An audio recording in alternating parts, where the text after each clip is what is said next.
जब न्याय तंत्र समय पर न्याय दे पाता है और गुनहगारों को सजा देता है तो गुनहगारों में भय का माहौल बन जाता है। मैं तो रक्षा शक्ति यूनिवर्सिटी में ये भी चाहूंगा कि वहां ऐसे लोग भी तैयार हो जो जेल की व्यवस्थाओं के संबंध में उनकी मास्टरी हो।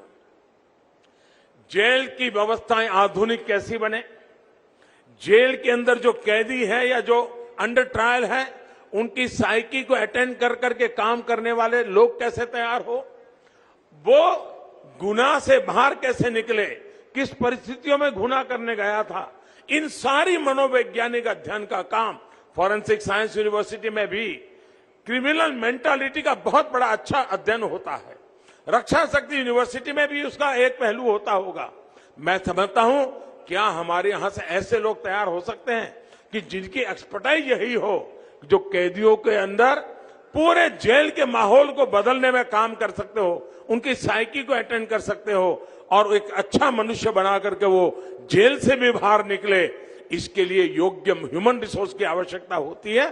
सिर्फ जो कल तक पुलिस में काम, लॉ एंड ऑर्डर का काम किसी शहर के किसी कोने में संभालता हो और अचानक उसको कह दिया जाएगा अब जाओ जेल में संभालो, उसकी ट्रेनिंग तो है नहीं। ठीक है, उसका इतनी ट्रेनिंग है कि इस प्रकार के क्रिमिनल लोगों के साथ कैसे बैठना उठना हो तो उसको जानता है, लेकिन इतने से बात बनती नहीं है। मैं समझता हूं कि इतने सारे क्षेत्र फैल चुके हैं, उन सभी क्षेत्रों के लिए हमने इस दिशा में प्रयास करना होगा। आज मुझे इस रक्षा यूनिवर्सिटी का ये भव्य भवन का लोकार्पण करने का अवसर मिला है। जब हम इसके लिए जगह आइडेंटिफाई कर रहे थे तब मेरे सामने बहुत बड़े प्रश्न आए थे, बड़े दबाव आते थे। हर एक का कहना था साहब आप इतना दूर क्यों भेज रहे हैं, ये क्यों कर रहे हैं, लेकिन मेरा मत था कि अगर गांधीनगर से अगर 25-50 किलोमीटर दूर जाना पड़े, इससे यूनिवर्सिटी की अहमियत कम नहीं होती है। अगर यूनिवर्सिटी में दम होगा तो गांधीनगर का सबसे बड़ा फोकस एरिया बन सकता है। और आज भवन देखने के बाद, आज ये भवन देखने के बाद मुझे लगता है इसकी शुरुआत हो चुकी है, लेकिन इस भवन को हरा भरा रखना, ऊर्जावान रखना, शानदार बनाए रखना, ये दायित्व एक कॉन्ट्रैक्टर बिल्डिंग बना करके चले जाने से नहीं होता है, एक सरकार बजट खर्च कर दे इससे नहीं होता है। उसमें रहने वाला हर व्यक्ति उसे अपना माने, हर दीवार को अपनी माने, हर खिड़की को अपनी माने, हर फर्नीचर की एक एक चीज को अपनी माने और उसको अच्छा बनाने के लिए खुद कुछ करता रहेगा, तब जाकर के ये भवन अपने आप में शानदार रह सकते हैं। एक जमाना था अहमदाबाद में जब IIM बना था, 50 साल पहले की बात है, 50-60 साल पहले का वो भवन पूरे हिंदुस्तान में एक मॉडल के रूप में माना जाता था। बाद में जब नेशनल लॉ यूनिवर्सिटी का हमारा भवन बना तो पूरे हिंदुस्तान में नेशनल लॉ यूनिवर्सिटी के भवन की तरफ लोगों का आकर्षण हुआ था। मैं आज पक्का मानता हूं कि आने वाले दिनों में ये रक्षा यूनिवर्सिटी का कैंपस भी लोगों के लिए आकर्षण का कारण बनेगा।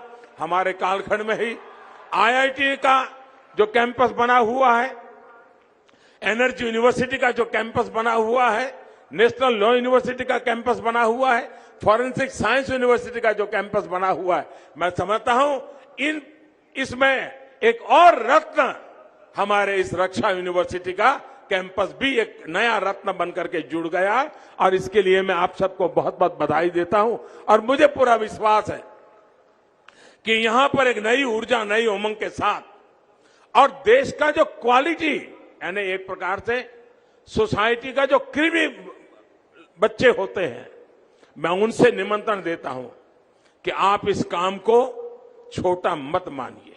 आइए, ये देश की सेवा करने का बहुत बड़ा क्षेत्र है और कोई यहां आए हुए भी और हमारे पुलिस के जवान भी, हमारी होम मिनिस्ट्री भी, ये कभी गलती हम न करें।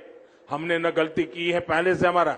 ये पुलिस यूनिवर्सिटी नहीं है, ये पुलिस यूनिवर्सिटी नहीं है, ये रक्षा यूनिवर्सिटी है जो संपूर्ण राष्ट्र की रक्षा के संदर्भ में मैन पावर तैयार करने वाली यूनिवर्सिटी है।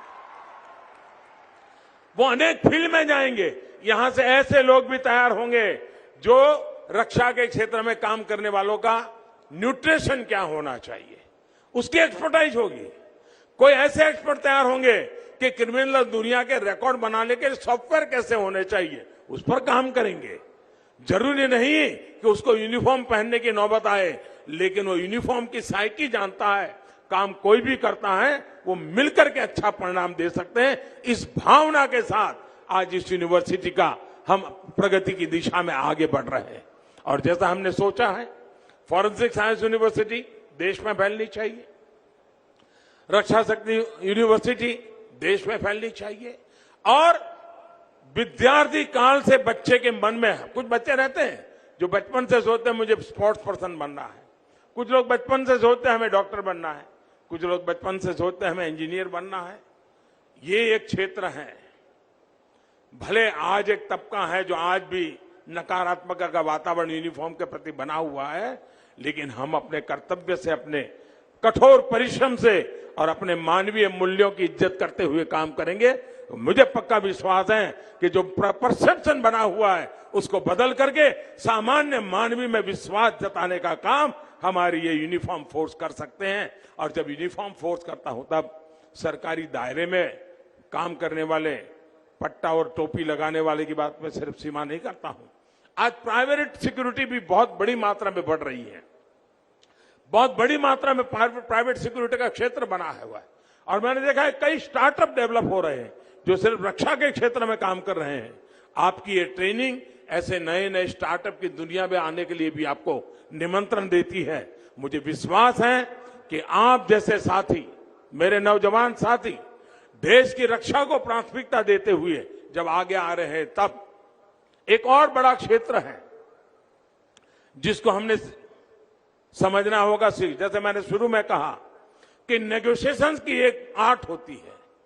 जब ट्रेनिंग होती है तब जाकर के अच्छे नेगोशिएटर बनते हैं, और जब नेगोशिएटर बनते हैं तो ग्लोबल लेवल पे काम आते हैं। धीरे धीरे आप प्रगति कर करके ग्लोबल लेवल के नेगोशिएटर बन सकते हैं। और मैं मानता हूं ये भी समाज जीवन के अंदर बहुत बड़ी आवश्यकता है। उसी प्रकार से मॉब साइकोलॉजी, क्राउड साइकोलॉजी, इसको अगर आपने साइंटिफिक तरीके से अध्ययन नहीं किया है तो आप उसको हैंडल नहीं कर सकते हैं। रक्षा यूनिवर्सिटी के माध्यम से हम उस प्रकार के लोगों को तैयार करना चाहते हैं कि जो इस प्रकार के कब हालात में भी चीजों को संभालने का सामर्थ्य रखे। हमें देश की रक्षा के लिए डेडिकेटेड वर्कफोर्स हर स्तर पर तैयार करना होगा। मुझे आशा है कि हम सब मिलकर के उस दिशा में प्रयास करेंगे। मैं आज जिन विद्यार्थी को अपनी पढ़ाई पूरी कर करके जाने का अवसर मिला है, मैं उनको भी अनेक अनेक शुभकामनाएं देता हूं।